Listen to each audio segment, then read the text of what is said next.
Corona period में भी मैं करीब करीब 28-30 हजार वोट से जीतने का काम किया, जबकि मेरा मूवमेंट एकदम बंद था। मैं किसी के घर नहीं गया, मैं किसी से वोट नहीं करने गया, केवल अपने फेसबुक और व्हाट्सएप के जरिए लोगों से प्रार्थना कर दिया कि मुझे कोरोना है और मैं आपके घर नहीं आऊंगा क्योंकि इससे बीमारी फैलने का डर है। जनता समस्या को लेकर लगी रही, मैं समस्या का हल निकालते चला गया और सब लोग का सहयोग मुझे मिलता चला गया और विकास का काम सबसे ऊंचाई को छूने लगा। न्यू बाईपास, पुराना बाईपास, मुझे लगता है कि अब एक तीसरा बाईपास की जरूरत है। नमस्कार, मेरा नाम रवि पांडे और आप देख रहे हैं नेशन ब्रॉडकास्ट। बिहार विधानसभा 2025 नजदीक है। ऐसे में कई उम्मीदवार अपना दमखम लगा रहे हैं और कोशिश कर रहे हैं कि कैसे भी जनता के दिल जीतें। इस समय मैं मौजूद हूँ बिहार विधानसभा के कुम्हरार विधानसभा में। विधानसभा सीट का नंबर है इसका 183। यहाँ पर 2010, 2015, 2020 से लगातार विधायक का चुनाव जो जीत रहे हैं अरुण कुमार सिन्हा जी आज हमारे साथ मौजूद हैं।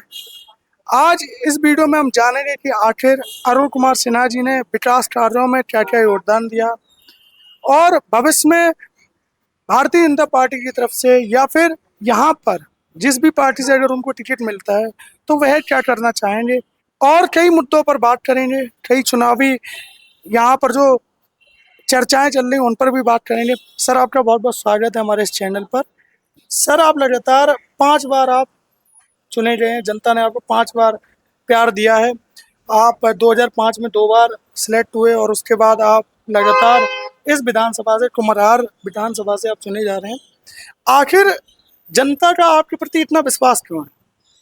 देखिए, एक चीज और उल्लेखनीय है, 2010 में बिहार के सर्वाधिक ज्यादा की तुलना में वोटों से मैं जीता, वो बिहार की तुलना में सबसे सर्वाधिक वोट से जीतने का मुझे श्रेय मिला है और ये सब जनता की मेहरबानी। जनता हमको बहुत प्रेम करती है और मैं जनता से प्रेम करता हूँ। पहला रिश्ता तो ये है, हमारा कोई वोटर और कैंडिडेट का रिश्ता नहीं है।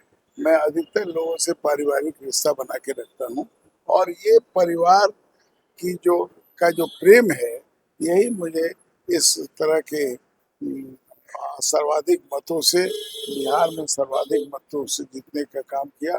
और कोरोना पीरियड में भी मैं करीब करीब 28-30 हजार वोट से जीतने का काम किया, जबकि मेरा मूवमेंट एकदम बंद था।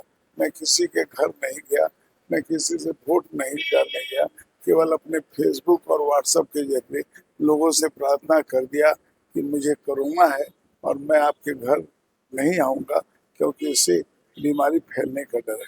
लोगों ने इस बात को सोचा और उसमें भी मुझे 28-30 हजार वोटों से करीब और जिता के भेज दिया। तो यह जनता का प्रेम है सबसे बड़ी। जहाँ तक विकास की बात आप करते हैं, तो विकास में के लिए मैं धन्यवाद दूंगा केंद्र सरकार को भी, बिहार सरकार को भी, अपने सांसद महोदय का भी, अपने जो नगर निगम के जो सदस्य हैं, जो वार्ड पार्षद हैं, उनको भी मैं धन्यवाद दूंगा और सबसे ज्यादा मैं जनता को धन्यवाद दूंगा। जनता समस्या को लेकर लगी रही, मैं समस्या का हल निकालते चला गया और सब लोग का सहयोग मुझे मिलता चला गया और विकास का काम सबसे ऊंचाई को छूने लगा। यहाँ पर अगर आप कह सकते हैं कि यह विधानसभा पुलों के निर्माण का विधानसभा है तो अतिशयोक्ति नहीं है।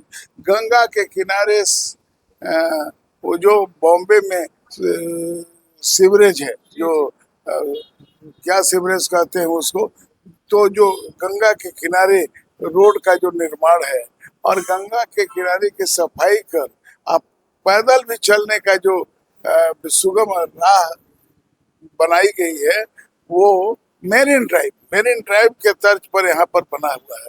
ये एक अद्भुत बात है। और दूसरी है कि गंगा किनारे चल जाइए, आपका दुखी मन भी सुखी हो जाएगा, सारे विषाद निकल जाएंगे। गंगा की पवित्र लहरें दिखाई पड़ेंगी और मन में एक शुद्धि का वातावरण बनेगा। यह काम बना है, गंगा माँ की कृपा है ये। इसके बाद बागीचों का शहर इसको कहते हैं। यहाँ कुछ दिन पहले 2005 के पहले गाय, भैंस, कुत्ता, बिल्ली, अनेक जानवर और उनका ये अड्डा था और गंदगी का अंबार था। आज वो यह कंकड़ बाग पार्कों का बाग बन गया है। पार्कों का बाग कहते हैं। हर डेक पर पार्क है, हर डेक पर बच्चे के खेलने की सुविधा है, फूलों का संगत है और बागवान होता है। जहाँ तक सड़क की बात है तो मेट्रो यहाँ पर आ गई और शुरुआत होने जा रहा है। मैंने देखा, मैं जब आ रहा था तो रास्ते में अब मेट्रो, गंगा सीवरेज का काम चल रहा है। गंगा सीवरेज में गंदे शहर के घरों के पानी जो गंदे हैं उनको गंगा की तरफ नहीं ले जाकर बल्कि जल्ला के तरफ दक्षिण भाग में ले जाकर और वहां पर फेंकना और वहां पर उसका बकायदे उसको सफाई करना और सफाई करके अच्छे पानी को पुनपुन के माध्यम से फिर गंगा में लाना और गंदे पानी का कूड़ा बना के उसका भी खाद बना के कूड़ा खाद बना के उसका भी जमीन में उपयोग करना। यह अद्भुत है। यहाँ पर दो इंटरनेशनल स्तर के मैदान बने हुए हैं। एक पाटलिपुत्रा जो कंकड़ बाग में है, एक मोनर राजेंद्र नगर स्टेडियम है। तो दो ऐसे खेल के मैदान है जिस पर इंटरनेशनल खेल भी हुआ है और आगे भी हो रहा है लगातार खेल। यह भी यहाँ पर पीएमसीएच और एनएमसीएच दो बड़े हॉस्पिटल के साथ कई छोटे बड़े हॉस्पिटल हैं और जैसे प्राइवेट भी सरकार से वेदांता हॉस्पिटल, इन सबों का भी विकास का एक अंग बना हुआ है। यहाँ पर एक साइंस सिटी भी बन रहा है जो कि एशिया में सबसे प्रमुख साइंस सिटी, साइंस निर्माण का कार्य यहीं पर हो रहा है। इस तरह से आप देखेंगे तो कुम्हरार जो पहले कभी पटना सेंट्रल और पटना मध्य कहलाता था, अनोखा विधानसभा है। और विकास का अगर विधानसभा अगर आप कहें कि विकास में सबसे आगे बढ़कर विकास कहीं हो रहा है तो वह है वो 183 कुम्हरार विधानसभा। और इसके लिए मैं सरकार को भी धन्यवाद, अकेले चना बाहर नहीं पड़ता, मैं केवल अकेले श्रेय लेने ही नहीं सकता। मैं सबसे पहले जनता को इसके लिए धन्यवाद देता हूँ कि वो चौकस है और विकास के काम, जहाँ की जनता चौकस है। एक प्रश्न आता है भाई साहब कि फ्रांस में ही आंदोलन क्यों हुआ, क्रांति क्यों हुआ, फ्रांस की क्रांति, जबकि अन्य यूरोपीय देशों की ज्यादा स्थिति खराब थी। तो क्रांति आंदोलन होने के लिए यही कोई जरूरी नहीं है कि दमन ज्यादा, यह उससे ज्यादा ये जरूरी हो कि उस छोटी सी भी विपदा के लिए लड़ने के लिए वहां के लोग तैयार। तो ये मैं जनता को इसलिए धन्यवाद दूँ। मैं दोनों सरकार को, केंद्र सरकार, बिहार सरकार को धन्यवाद दिया, नीतीश कुमार और नरेंद्र मोदी को धन्यवाद देता हूँ, नरेंद्र मोदी और नीतीश कुमार को धन्यवाद देता हूँ कि उन्होंने पूरे भारत के साथ, पूरे बिहार के साथ विशेष कृपा संयोग या उनकी कृपा से कुम्हरार विधानसभा आगे बढ़ती जा रही, आगे बढ़ रही, आगे बढ़ती जा रही है। और यहाँ अभी सड़क का काम बाकी है, यहाँ अभी पोखरा का काम, एक ही यहाँ पर बढ़िया पोखरा बहादुरपुर गांव में, वहाँ पोखरा का निर्माण हो रहा है, सुंदर पोखरा बनेगा। यहाँ पर अन्य भी बागीचों का काम, यहाँ पर साइंस सिटी का निर्माण, बच्चों के खेल कूद का मैदान का और आधुनिकीकरण, यहाँ पर स्कूल और कॉलेज भी है और उनकी बेहतरी का काम, बहुत सारे सरकारी स्कूल है। यहाँ पर यूनिवर्सिटी पटना विश्वविद्यालय लगा हुआ है, यहाँ पर कॉमर्स कॉलेज जैसा कॉलेज है, बड़े बड़े विद्यालय हैं, साइंस का, विज्ञान का, मेडिकल का। यहाँ पर एक तरफ पटना मेडिकल है तो दूसरी तरफ नालंदा मेडिकल है। तो इस तरह बड़े बड़े डॉक्टर हस्तियां यहाँ रहती हैं। तो इस तरह से यहाँ कुम्हरार अपने आप में बहुत ही अच्छा, सड़क का निर्माण अभी बाकी है, क्योंकि गंगा परियोजना और मेट्रो परियोजना की वजह से यहाँ के सड़क टूट फूट गए। अभी बरसात का समय है और यहाँ पर 75% जगहों पर पानी जमा रहता है। मैं भी जब अभी फ्लाइट से आया दिल्ली से, तो मैंने देखा कि कई जगह पर पानी, हम लोगों ने भी ये सोचा कि आखिर ये क्या वजह है, इसकी क्या वजह है, किस वजह से ये पानी जो है। यह इलाका कटोरा ले, अच्छा एक कटोरा नुमा, अच्छा सबसे गहरा पटना में कोई जगह है तो वो कुमरार का इलाका है। अच्छा और उसमें भी कहा जाता है जंगल में मंगल, हम लोगों ने उसमें भी मंगल लगाया। पानी बरसने के बाद 24 घंटे में पानी निकल जाए, यह योजना, पानी को जमना हम रोक नहीं सकते हैं, इसलिए कि कटोरा नुमा है। और कटोरा नुमा का मतलब समझ रहे हैं, ऊपर अगल बगल का जगह बहुत ऊंचा है और उसका जो नीचे का जगह है वो, चाहे वो कंकड़ बाग हो चाहे वो संदलपुर का इलाका हो, ये बिल्कुल कटोरा नुमा है।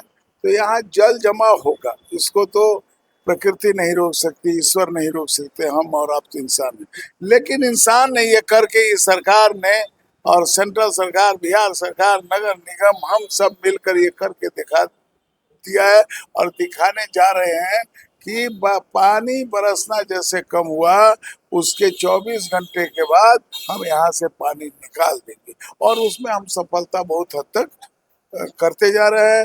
मैं लगातार कोशिश कर रहा हूँ, मैं पानी बरसने के बाद लगातार पानी में भीग कर भी, और जनता भी निकल आई समर्थन में, जनता भी आकर और हमारे कार्यकर्ता ये सब मिलकर, और उसमें कहाँ जाम है, कहाँ वाटर लॉकिंग क्यों हो रहा है, मशीन का प्रेशर मशीन लगाकर, शकर मशीन लगाकर नाले की सफाई करना, पानी को उछाल कर, अगर बीच में कहीं ऊंचा हो गया तो पानी को उछाल कर सब करके दूसरे नाले से मिला देना, ये सारा आधुनिक काम सोच सोच के, समझ समझ के हम लोग लगे हुए हैं। और हमको विश्वास है, हम ठोक ठेलता है जब नर पर्वत के जाते पाँव खड़, मानव जब जोड़ लगाता है पत्थर पानी बन जाता है।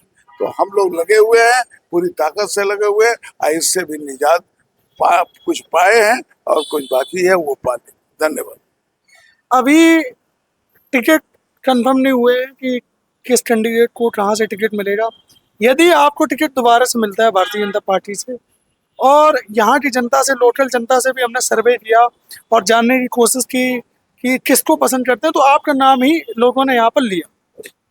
यदि आप यहाँ दोबारा चुने जाते हैं तो आप क्या, ऐसी कौन से विकास के मुद्दे हैं जो शायद कहीं रह गए हो और आप चाह रहे हो कि इस बार उनको हम उठाएंगे, उन कार्यों को करेंगे। देखिए, अभी सड़कें खराब हो चुकी है तो सारे सड़क का निर्माण पहले, साथ है जल जमाव से निजात, बहुत हद तक किया है। बाकी जो है, बिजली 1 मिनट के लिए भी नहीं कटे, 24 घंटा चलती रहे। और यहाँ पर जो भीड़ है, जो काफी भीड़ कुमरार में दिखाई पड़ रहा है, तो और एक नई बाईपास निकालना, गंगा के किनारे रास्ता है, इसके लिए भी धन्यवाद। लेकिन गंगा नदी के किनारे से जो सड़क है, उसके बाद अशोक राजपथ है, अशोक राजपथ का और थोड़ा चौड़ीकरण करना, उसके बाद सिटी से मिलता है, उसके बाद निचलगी रोड कहते हैं वो रोड है, और उसके बाद एक और रोड है जो लाइन के उस पार है।